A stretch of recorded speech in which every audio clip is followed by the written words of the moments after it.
In today's video, I'm going to teach you how to create a report in Asana. By the end, you'll know how to turn a project into a clear visual dashboard that tracks the metrics that matter to your team. Start by heading to the Asana login page and signing in. Choose Continue with Google, then select your Google account to get into your workspace. Once you're in, open the project you want to report on. Reports in Asana are usually built at the project level, so make sure this is the place where the tasks you care about actually live. At the top of your project, click the button to add a new tab, then choose Dashboard. This creates a dedicated space for your visuals.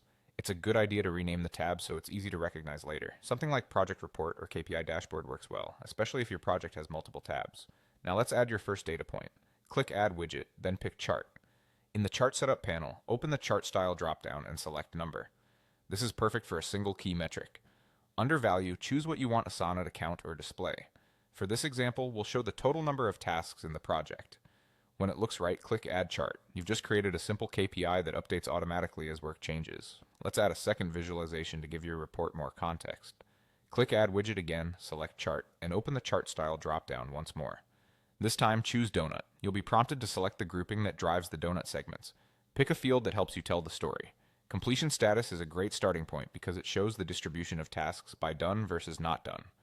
When you're satisfied, click Add Chart. You now have both an overall count and a breakdown that shows progress at a glance. A few tips to make your dashboard more useful. You can add a text widget to provide context, definitions, or a quick summary for stakeholders, which helps everyone interpret the visuals the same way. Keep your naming consistent across charts so people immediately understand what each widget represents. If your team relies on custom fields, make sure they're populated on the relevant tasks. Your charts can only be as good as the data inside the project. And remember, dashboards refresh as your team works, so you're always looking at current information. That's it, a clean, effective Asana report built from your project's dashboard with just a couple of widgets.